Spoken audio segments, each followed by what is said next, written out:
Bonjour à toutes et à tous. Aujourd'hui, on va parler Apple, on va parler iMac G4. C'est parti.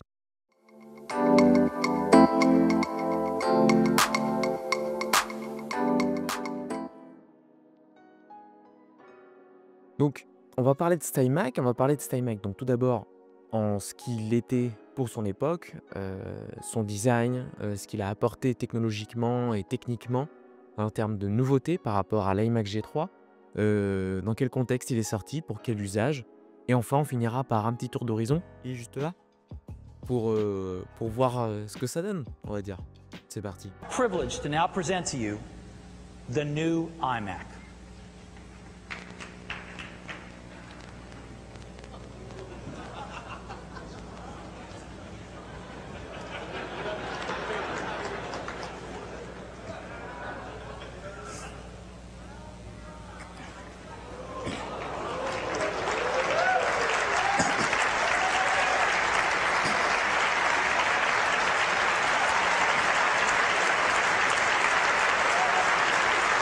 L'iMac G4 est présenté le 7 janvier 2002 à la Macworld Expo par Steve Jobs évidemment. Il présente un ordinateur du 21e siècle, une différence par rapport aux autres ordinateurs qui sont pour lui de simples boîtes rectangulaires. Ici, on a un design complètement atypique. Johnny Ive dira même qu'il voulait un écran qui flottait dans les airs. Et ben, c'est ce qu'on a eu. On a un écran qui flotte dans les airs. À l'époque, donc, les gens étaient plutôt partagés à l'idée de voir cet ordinateur. Ils étaient plutôt mitigés en se disant comment on fait pour mettre autant de puissance dans un si petit ordinateur parce que l'écran peut être imposant, mais la partie purement, technique où on va voir les composants, de la machine sont dans un petit espace restreint. Mais c'était un pari gagnant parce qu'on a eu une machine qui a bien fonctionné, qui s'est bien vendue, tout en étant puissante, silencieuse, efficace et qui marche encore 20 ans après, 23 ans après sa sortie, plus vieux que moi. On pourra même dire que le design n'a jamais laissé indifférent, même encore aujourd'hui, on va dire que cet ordinateur-là, s'il sortait, c'était quelque chose qu'on ne verrait plus vraiment. Ici, on a un design atypique qui faisait même penser à l'époque à une lampe Ikea. C'est vrai que dans ses formes, c'était un peu le look de cette époque-là, mais en l'occurrence, c'est redevenu intemporel et ça fonctionne toujours. Donc là, faut se remettre dans le contexte. On est en 2002. En 2002, les écrans sont de majeure partie de technologie cathodique, c'est-à-dire qu'on a le gros tube comme le G3 qui était sorti auparavant. Ici, on a une rupture totale avec un des premiers ordinateurs avec écran LCD. Évidemment, ça amène quelques défauts, du moins ce que j'ai trouvé à force d'usage. C'est-à-dire, par exemple, on a un écran qui est que 30 Hz, alors qu'avant on avait un écran 90 Hz. Alors certes, la résolution est bien plus haute, mais voilà, on voit que c'est les prémices des écrans LCD. Apple sortira en simultané un iMac, donc Mac G4, avec à peu près les mêmes specs, mais un écran cathodique orienté dit pour l'éducation, mais surtout pour un prix moins cher. Et on aura aussi par la suite donc uniquement des ordinateurs, des Mac plutôt, avec des écrans LCD. Après le G4, on a eu le G5 qui était aussi un ordinateur LCD qui, lui, prendra des formes qu'on connaîtra un peu plus contemporaines. Mais ça, on en reviendra peut-être dans une prochaine vidéo. Donc côté design, on a une espèce de demi-sphère déjà qui préfigure la base de la machine. Cette base-là comporte tous les éléments, donc la carte mère, la mémoire, carte graphique, etc., même le système de refroidissement. Donc tout est intégré à l'intérieur.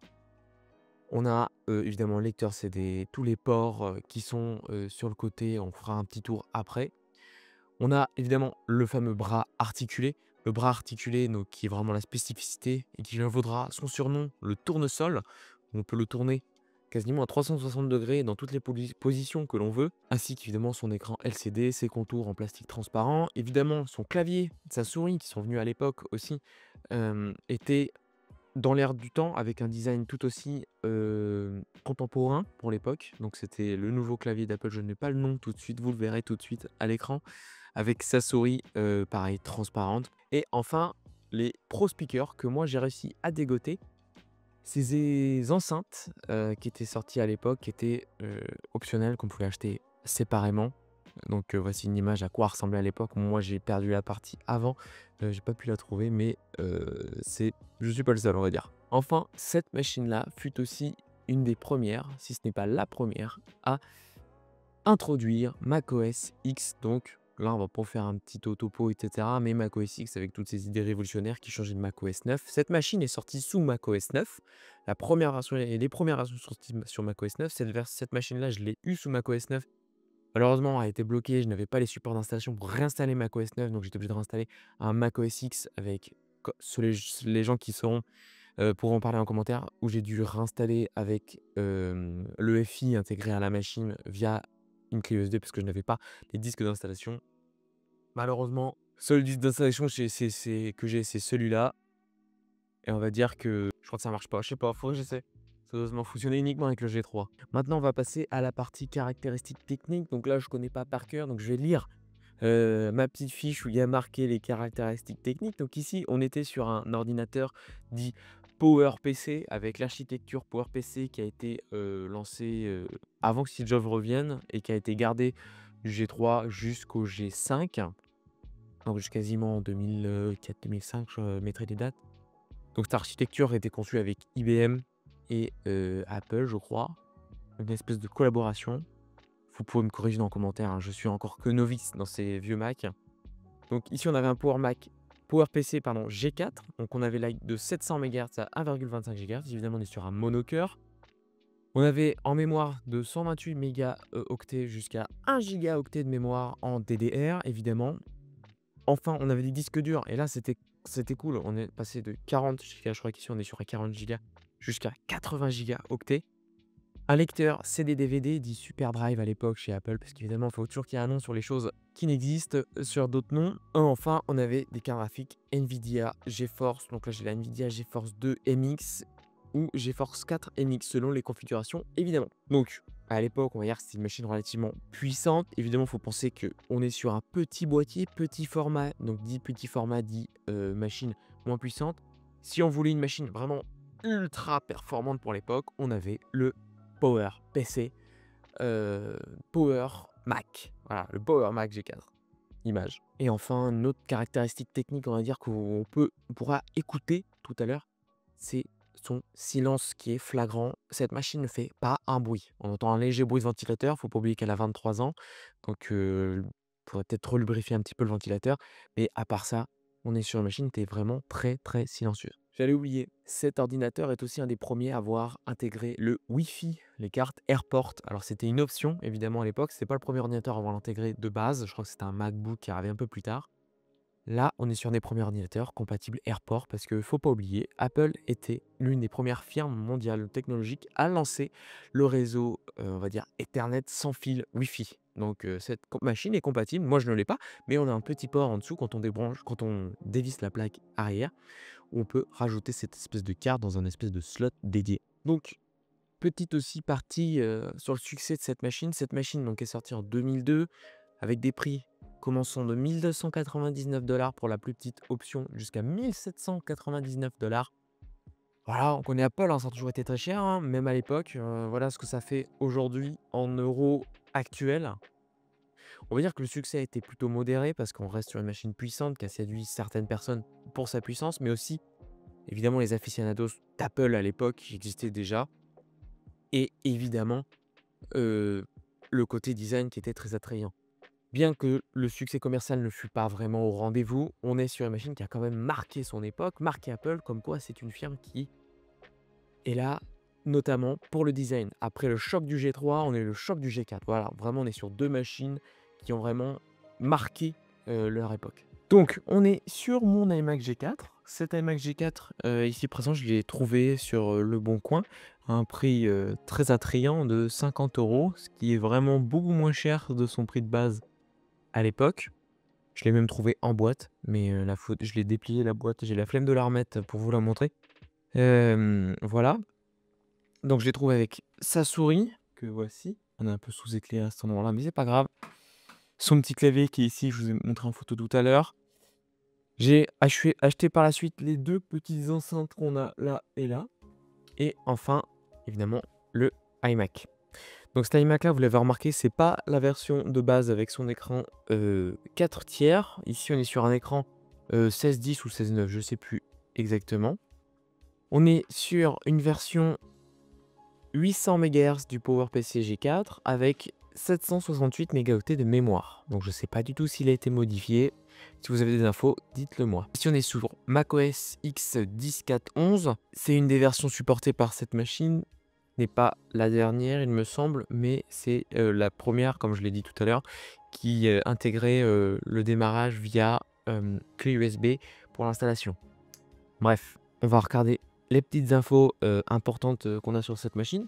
Donc cette machine, si vous ne l'avez pas un peu remarqué, on a quand même les contours ici qui sont un peu jaunis, hein. On n'est pas sur une machine qui est restée dans un carton toute sa vie. Elle a quand même un peu servi. Je l'ai légèrement nettoyé que en extérieur, quasiment. Parce que je ne me suis pas aventuré encore à l'intérieur. Il faudrait que je m'y aventure. Si vous voulez qu'on regarde un peu comment ça se passe à l'intérieur, on pourra voir ça. Surtout qu'il a un défaut. Le défaut qui est très connu sur ces machines-là, c'est que l'écran, il tombe tout seul. Si je le mets comme ça, il tombe tout seul. Voilà. C'est dû au problème du système tournesol. Le ressort se détend à force. Donc ça arrive, c'est pas grave. Nous, on va essayer de le tenir. Voilà, comme ça. Donc, je vais vous rapprocher et on va regarder un petit peu les caractéristiques. Donc, normalement, vous devez bien voir ce qui se passe. Donc ici, je disais, on est bien sur la version 10.4.11 de macOS. On va aller directement voir le matériel intégré à cette machine. Donc ici, on est bien sur la version 80 Go, donc 74,53 Go octets. Voilà. Pour la carte vidéo, on est bien sur une carte vidéo GeForce 4 MX, donc c'est la plus puissante qui était proposée sur cette machine en bus AGP, parce qu'on est en 2002, évidemment. Ici, on voit aussi les caractéristiques techniques de l'écran intégré, donc on est quand même sur un écran de 1440 par 900 en LCD 32 bits, donc on a vraiment une profondeur des couleurs qui est quand même assez correcte. C'est vrai que pour un écran TFT, qui a plus de 23 ans, on est sur quelque chose qui est vraiment très joli. Enfin, on peut voir aussi les paramètres des connectiques à l'arrière, donc je vais vous mettre un petit plan tout de suite. Donc on a par exemple le FireWire, le lecteur de disque évidemment qui est juste ici, qu'on ne voit pas évidemment. On voit les slots mémoire et c'est là que ça me dit que sans doute il y en a qui ont été rajoutés, parce qu'on a une barrette de 512 mégas et une barrette de 256 mégas. Et enfin, on a plusieurs ports USB. Voilà, ici, il détecte une des clés puisque j'ai une clé qui est branchée dessus. On voit aussi la compatibilité AirPort. Donc là, on voit bien qu'il n'y a pas de carte. Ainsi que toutes les configurations réseau. Voilà. On peut aussi faire un petit test de son. Avec, j'ai installé au préalable donc VLC. Parce que le lecteur de base, c'est iTunes, je crois. Et ça ne fonctionne pas vraiment. Ou du moins, c'est extrêmement lent.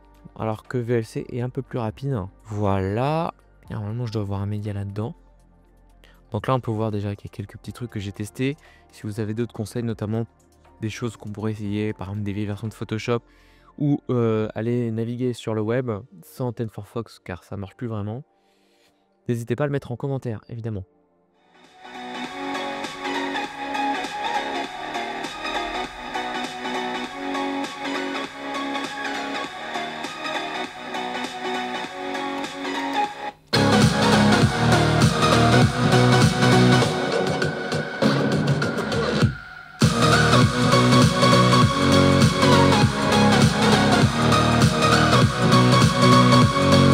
Et donc là, on comprend bien pourquoi ça s'appelle Pro Speaker. Vraiment, la différence est notable, hein. Le son de base est vraiment absolument médiocre. Alors qu'avec ces petites enceintes, c'est vraiment top. Voilà, donc qu'est-ce qu'on peut faire d'autre autour sur cette machine? Voilà, il est aussi équipé d'un lecteur CD-DVD intégré avec qui tient la langue, qui fonctionne bien. Alors malheureusement, là, je n'ai pas vraiment de disque pour essayer. Voilà.